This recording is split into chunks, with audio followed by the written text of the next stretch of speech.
Dans cette partie du cours, nous allons donc définir les outils de la planification.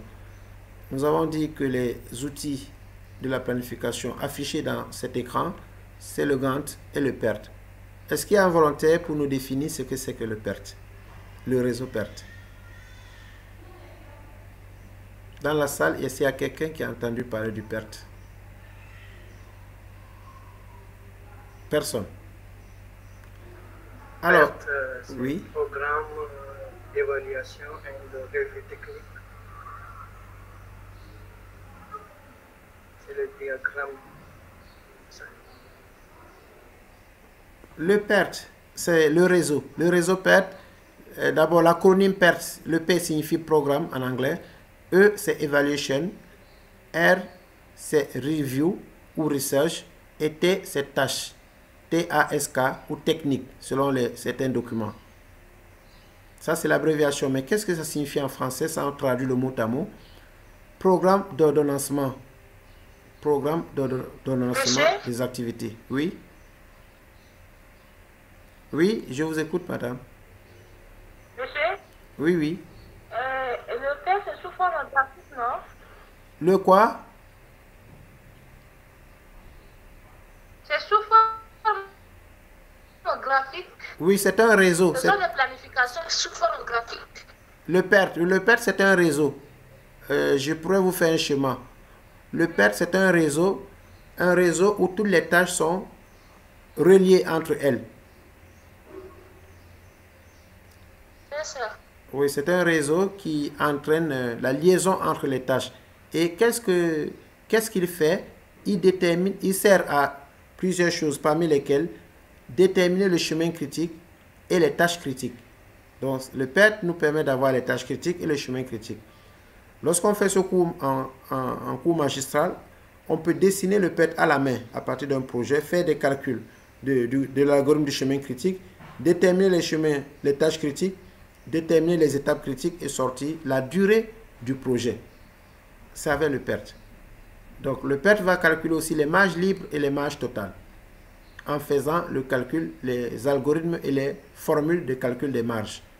À une étape donnée, il y aura une formule arithmétique qu'on va appliquer. Par exemple, la marge libre égale, on donne une formule qui est liée à la date de début au plus tôt, la date de fin au plus tôt, date de début au plus tard, date de fin au plus tard et la durée de la tâche.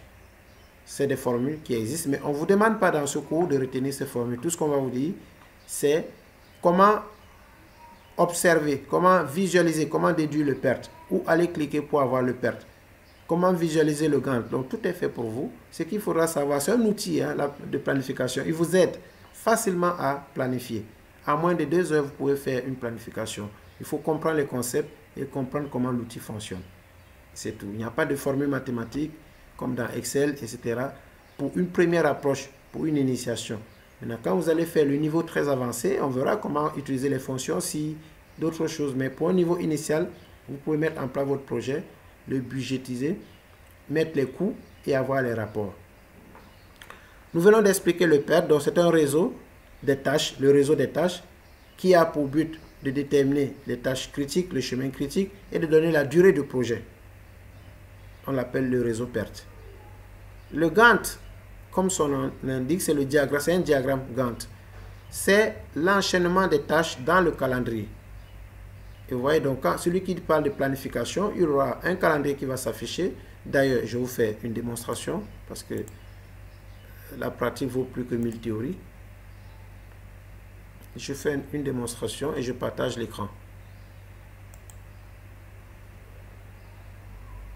Ce n'est pas forcément votre domaine, je vais prendre un domaine quelconque, juste pour que vous voyez un peu comment s'affiche le Gantt.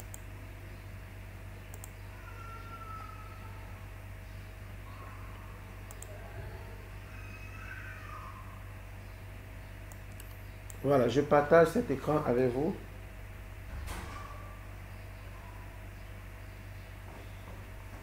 Ici,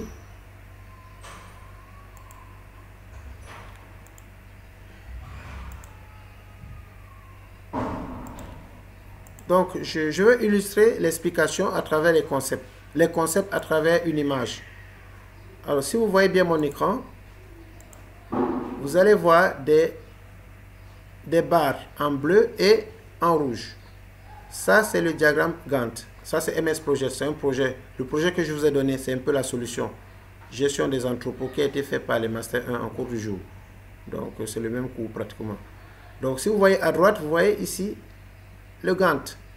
Les rouges, c'est les tâches critiques qui s'affichent sur le Gantt. En bleu, c'est les tâches non critiques. Vous avez les noms des tâches qui sont affichées sur le Gantt automatiquement. Les noms des ressources aussi. On peut les afficher. On peut aussi afficher les durées. Donc, qu'est-ce que le Gantt? Si vous regardez cette image, vous pouvez l'expliquer. Donc, vous avez une tâche. Vous avez le calendrier. Donc, l'enchaînement et les liaisons entre les tâches. L'enchaînement des tâches dans le calendrier nous montre ce qu'on appelle le Gantt. Comment voir le réseau perte? On l'a expliqué. Je vais l'afficher aussi ici dans le logiciel automatiquement en faisant clic droit ici. Réseau des tâches. Je ne sais pas si c'est clair à votre niveau, mais c'est ce chemin-là qu'on appelle le réseau perte. Nous avons défini comme étant le réseau des tâches. Toutes les tâches sont reliées entre elles. S'il y a une tâche qui est isolée, ce n'est pas le perte. Ce que vous voyez isolé ici, ce sont les étapes. Ce sont les étapes. Mais les tâches, toutes les tâches doivent être reliées entre elles. Du genre la maille. Ceux qui ont fait un peu de physique, ils ont entendu parler des lois de Kirchhoff, les lois de nœud et les lois de maille. Donc, c'était comme si on parle d'un circuit fermé sans dérivation avec les résistances. Donc, le circuit est entièrement fermé. Et ça donne un peu ce qu'on appelle le perte. Dans le réseau, tous les tâches sont reliées entre elles. Ce qui est en couleur rose, c'est les tâches critiques. Et le chemin qui relie les tâches critiques s'appelle le chemin critique. Donc voilà un peu l'illustration de la notion de perte et de Gantt de manière théorique.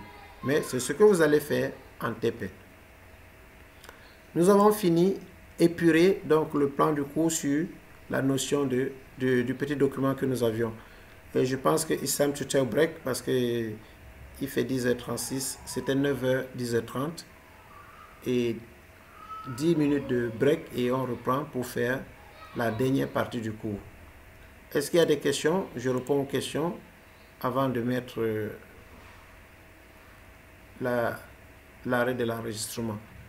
Voilà donc pour cette première partie. Nous avons défini, nous avons parcouru les concepts de base. Est-ce qu'il y a une question?